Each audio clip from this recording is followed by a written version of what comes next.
अवधपुरी के राजा दशरथ जी थे। हृदय में भक्ति थी भगवान के प्रति और मन में हमेशा धनुष्मान लिए प्रभु का चिंतन किया करते थे। परम ज्ञानी थे। संसार में यदि ज्ञानी भी हो तो कई बार भावनाओं में बंध जाते हैं। तो मन की भावनाएं हमेशा हिलोड़े मारती कि अब वृद्धावस्था आ रहा है, अभी तक कोई पुत्र नहीं है, कोई हमारा वारिस नहीं, इस अवध को कौन देखेगा, अयोध्या की प्रजा को कौन संभालेगा। परमात्मा ने सब कुछ दिया लेकिन ये दुर्भाग्य मेरे भाग्य में कैसे लिख दिया। ग्लानि होती लेकिन ज्ञानी थे, समझा लेते मन को। एक दिन भावनाएं ज्ञान पे भारी पड़ गई, इतनी प्रबल हुई कि ज्ञान उनका रखा रह गया। रोने लगे, विलाप करने लगे। गोस्वामी जी ने वर्णन किया, एक बार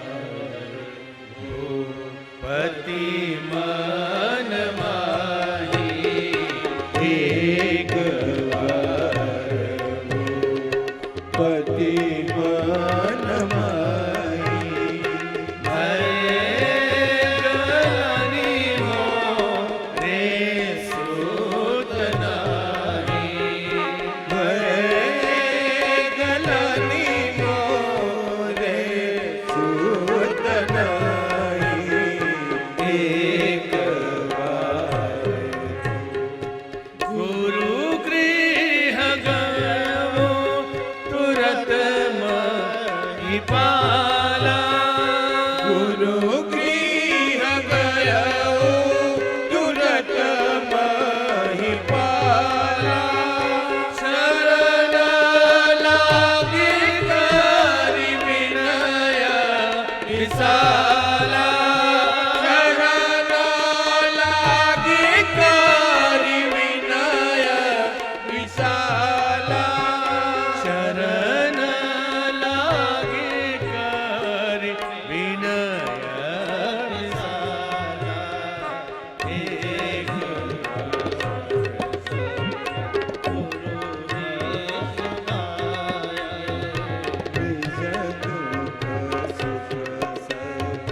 गुरु ही सुनाय, कहीं वशिष्ठ विधि समुझाय, कहीं वशिष्ठ विधि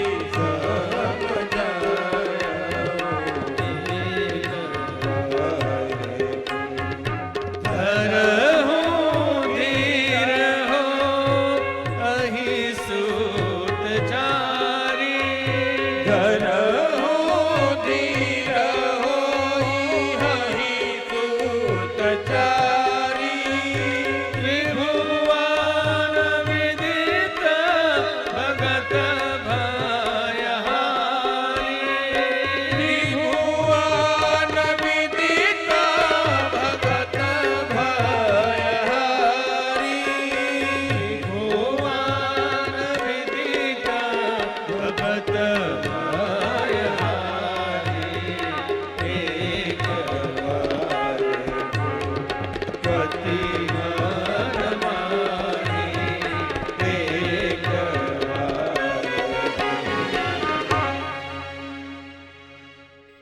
एक बार राजा के मन में ग्लानि हुई कि मेरे कोई पुत्र नहीं है।